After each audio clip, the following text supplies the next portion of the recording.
Well, hello everyone, and welcome to the plot tour at the end of April on quite a warm day, and we're having what is becoming quite a typical very dry spring. Not much rain in the last month, no rain in the near future, so things are starting to look quite dry. Of course, these irises are loving it. They're about to flower. Alliums are starting to come out.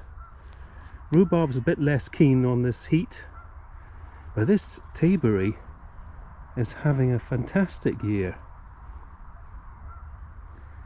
So I've got to plant up the little planters with the summer annuals. So the strawberry bed is looking all right. There are quite a few little black centres, saying we have had cold nights. Now I've just been planting more potatoes around these blueberries because their days are numbered. Look at the poor things. They have set some fruit by the looks of them, but they're not enjoying their situation. And we've got an invasion of raspberries coming from over here. It's amazing how it travels underneath the grass. It can go for meters. So I have to keep on top of that. That's the covered potatoes I put in before. And the blackcurrants, they're doing all right, as is this gooseberry. I managed to net them before the wood pigeons had them, little blighters. And the carrots, they are showing in amongst the weeds, but the carrots seem to be winning. This blackcurrant is doing well. Everything's just dying down, and here we've got some radish in there. And the meadow, I've put in this, transferred this foxglove that came in from the area where we've put in the parsnips. It's a bit big to transplant, but it'll probably still flower, just not be as tall as it would have been. There's our ebony, our youngest blackcurrant, and I've moved this gooseberry in under the net as well. I didn't do that last year, and the wood pigeons found it eventually. Oh, look, we've got a lovely golden celebration rose is coming out. So I've put some hay over the top of the potatoes that are hiding in the shade.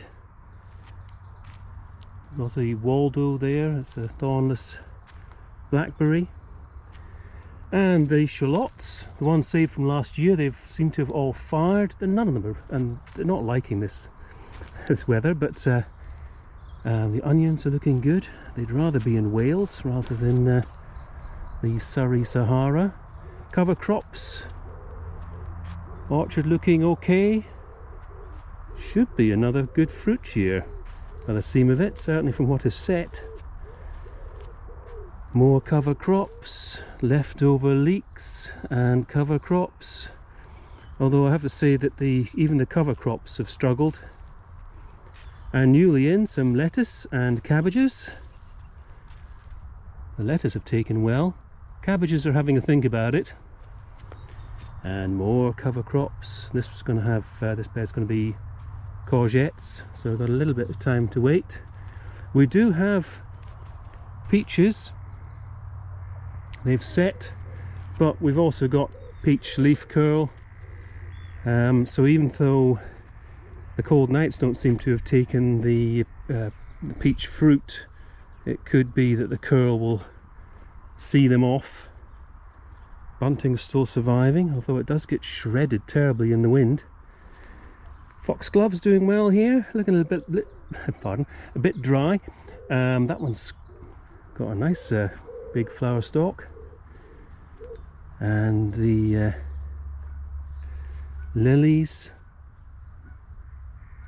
they're looking great there. Now I had to, this store here, when I went in there, out popped a queen wasp, and I found a nest, and she went straight into the shed, into the middle section of the tall boy, and there was another nest in there. So I have made sure that is not going to carry on. That's the first time in 9 years on the plot that we've had wasps going in the shed like that. Potatoes coming on okay there. Bank's looking alright. I've moved out the quad grow really just to stop any more wasps having more places to hide. That needs a clean.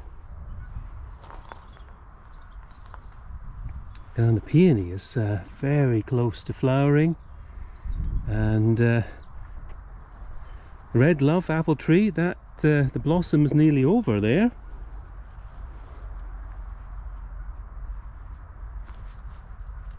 And we've got various things coming on there, so forget-me-nots and sedums and lilies, and the fragrant cloud rose doing quite nicely. These heucheras are loving it. So the hosta. The Erigeron's looking happy there. That's just a self-sown one.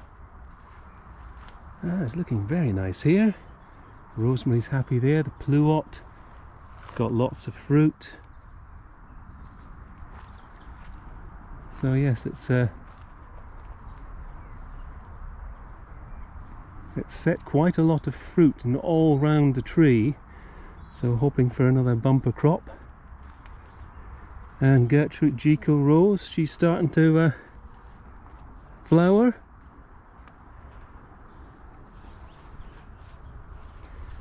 And the daffodils are dying down in the pots there, so I'll press them down and top it up with compost and plant the annuals. Raspberries, now they've filled up the whole bed here. There used to be just a strip nearest to me and then strawberries on the inside, but raspberries have won. And this few of the plums here are fruiting up a treat. This is Black Prince variety. Made some jam out of that last year. It wasn't very nice. So I'll have to think of something else to do with it. This poor thing, never really been happy. You can see it's died right back to that little lower branch there.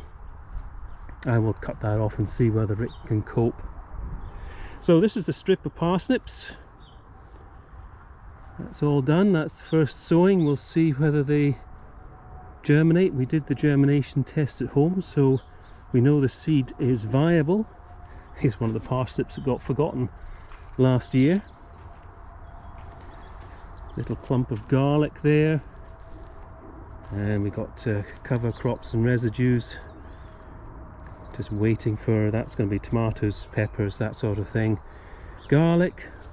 Still not happy with the rust on the south side, but these ones on the, well, actually this is the south side, the north side, struggling here.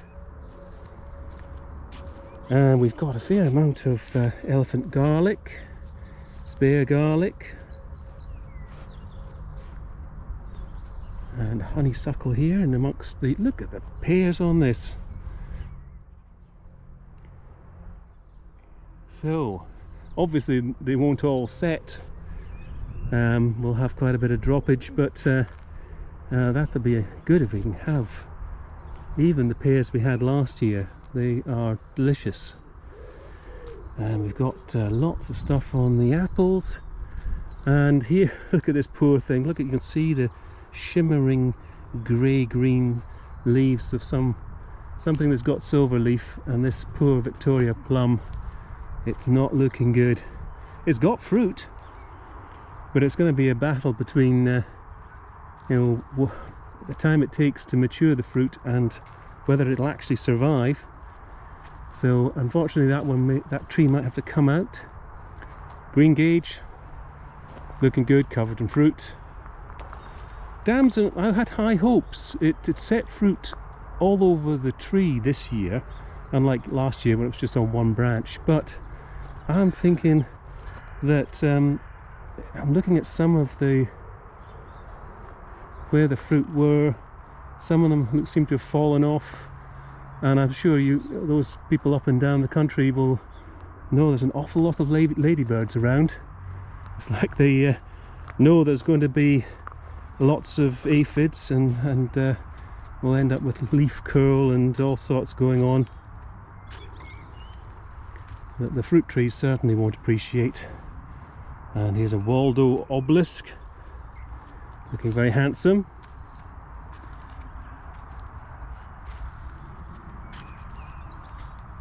There's Merton Nave, that one's doing really well. And here's our covered potatoes in the ground. I've just watered those. Bit of an experiment, following a chap in America who's a professional potato grower, although obviously the conditions here are different. But all he does is he pops some tubers 6 inches into the ground and covers them in fleece, waters them, irrigation system obviously, and that's them. So we'll see how it goes. Hope everyone's keeping well. Enjoy the rest of the month, and I'll see you in next month's video. Bye for now.